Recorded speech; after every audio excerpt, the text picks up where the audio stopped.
Good morning, Atlanta communities, and welcome to Wake Up to Broker Up with Mark, episode number 21.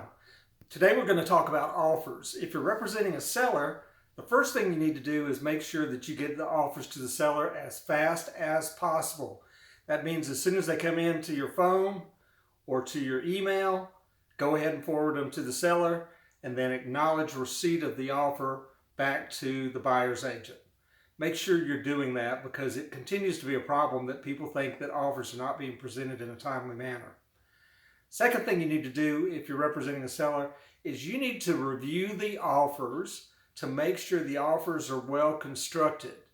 We're seeing after the fact, after their binding agreements, that we've accepted offers that weren't completed correctly.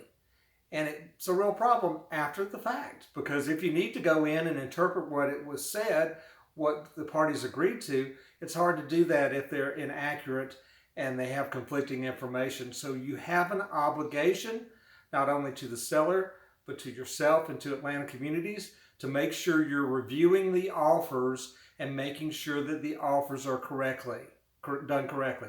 And that's not just about price. So make sure you're doing that. And then if the seller needs to counter those terms or counter those terms would be the right term.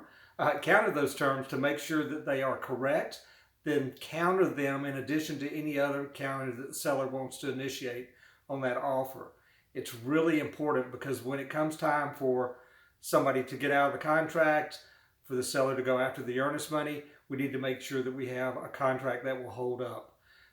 If you're representing a buyer, make sure that you're putting your best foot forward. Make sure that your offer is above reproach. Make sure that you check all the boxes, that you fill everything out completely, and that the offer is complete and up to date without any flaws before you submit it to the seller. You've got all the time in the world. I know you got to get the offer in, but you've got to make sure that you're doing these things to protect the party that you represent. There's nothing worse than us going into a situation where we have to interpret the purchase and sale agreement only to find out that it has lots of flaws. This one's a quick one this week. That's all I got. Enjoy your weekend. Thanks. Bye-bye.